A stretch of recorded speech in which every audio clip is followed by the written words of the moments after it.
Lundi, j'ai été découvrir le Galaxy Z Fold 4 dans les locaux de Samsung France et j'ai vraiment plein de choses à vous raconter.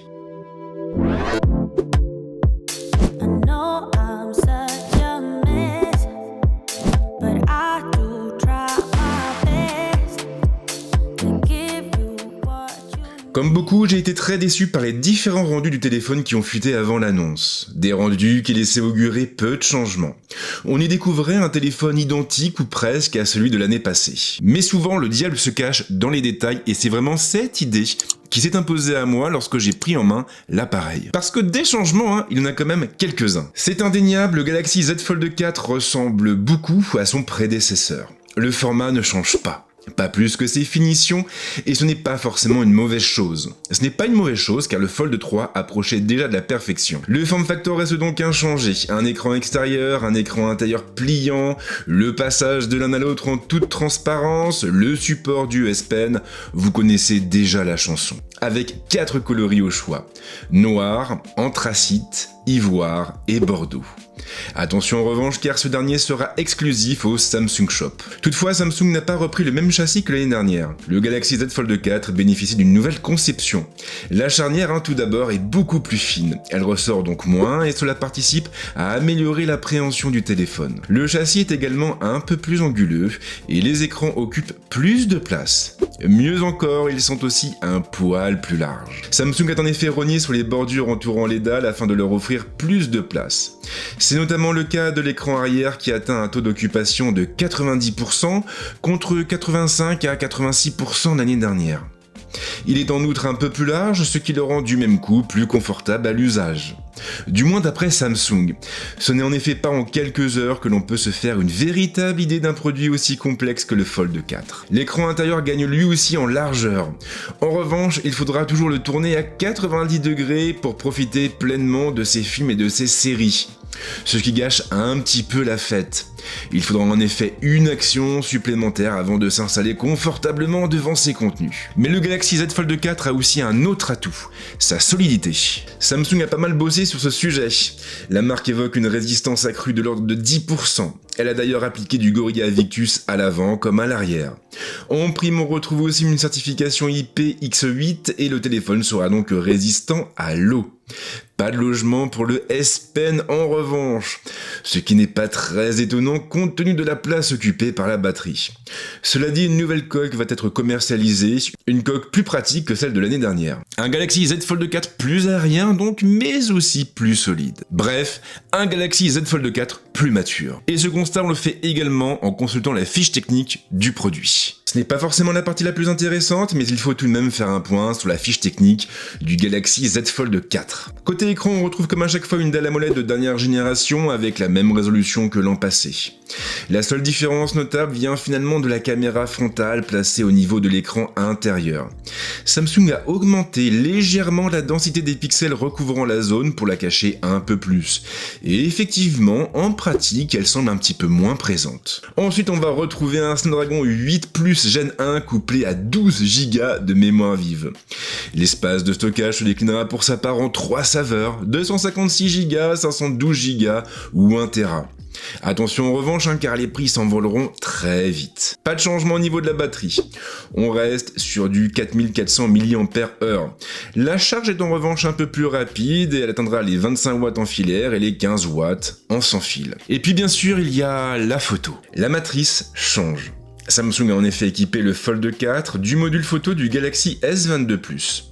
On retrouve donc un capteur principal de 50 millions de pixels, un capteur associé à un grand angle, mais aussi un capteur de 12 millions de pixels couplé à un ultra grand angle, et pour finir un capteur de 10 millions de pixels couronné d'un téléobjectif offrant un zoom 3 fois. Mais tout ça quelque part ça importe peu. Ça importe peu parce que sur un produit aussi complexe que le Fold 4, ce qui fait vraiment la différence, ce sont les usages. Des usages qui comme à chaque fois reposent sur les fonctions proposées par la plateforme. Et là vraiment, on peut dire que Samsung s'est surpassé. Pour moi, la plus grande nouveauté, c'est l'apparition d'une barre des tâches qui viendra se greffer en bas de l'écran interne lorsque vous ouvrirez une application. Elle sera entièrement personnalisable, elle vous permettra permettra de passer instantanément d'une application à l'autre. Plus besoin donc de repasser sur l'écran d'accueil. Ça n'a l'air de rien, mais clairement on va beaucoup gagner en fluidité. Et surtout que cette barre vous permettra aussi d'accéder plus facilement à l'écran scindé, à l'écran partagé. Il suffira en effet de glisser une icône vers le haut pour couper l'affichage et afficher côte à côte plusieurs applications. Mieux encore, si vous enregistrez un combo d'applications, alors ce dernier restera accessible à tout moment par le biais d'une icône située dans cette même barre des tâches.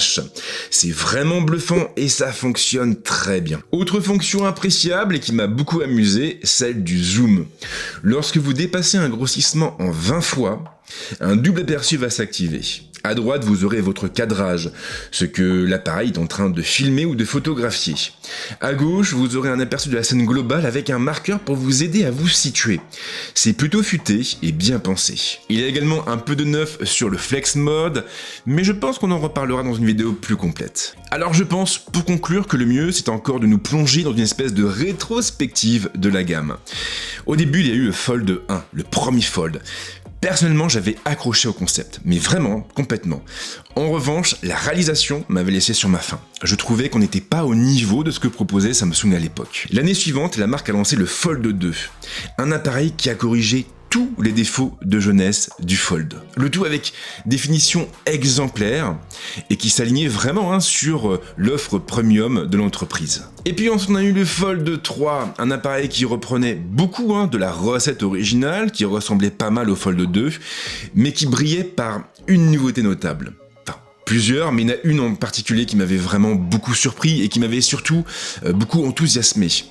L'intégration, ou plutôt la compatibilité avec le S Pen. Pour moi, c'était vraiment ce qui manquait, c'était le chaînon manquant entre les Fold et les Galaxy Note. Et c'est d'ailleurs ce qui a permis au Fold de supplanter la gamme des Note. Et puis on a le Fold 4. Alors c'est vrai, sur le papier, ce n'est pas ce qu'on pourrait appeler une révolution.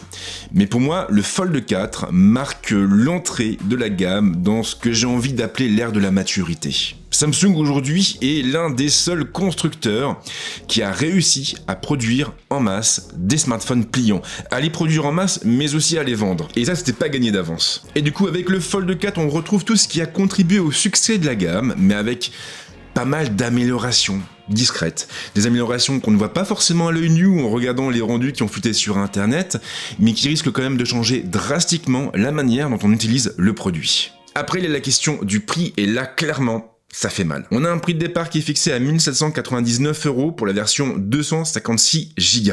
Mais on passe ensuite à 1919 € pour la version 512 Go et à 2159 € pour la version 1 Tera. Alors oui, clairement, le Fold 4 ne se destine pas à tous les publics, mais ce n'est pas très important parce que de toute façon, il cible des utilisateurs bien précis. Soit des utilisateurs qui vont vouloir un appareil capable de remplacer à la fois leur smartphone et leur tablette. Et pour le coup, deux produits en un à ce prix, c'est déjà plus facilement justifiable. Côté sortie, le Fold 4 arrivera sur le marché le 26 août et vous avez une offre de précommande jusqu'au 25 août. Une offre qui vous permettra de profiter d'un bonus de 200 € sur la reprise de votre ancien smartphone. En tout cas, j'espère que vous avez aimé ce que vous venez de voir. Et si c'est le cas, surtout pensez à liker la vidéo, pensez à la partager et n'oubliez pas de vous abonner. Et on se retrouve très vite, mais alors vraiment très vite avec d'autres vidéos. Ciao!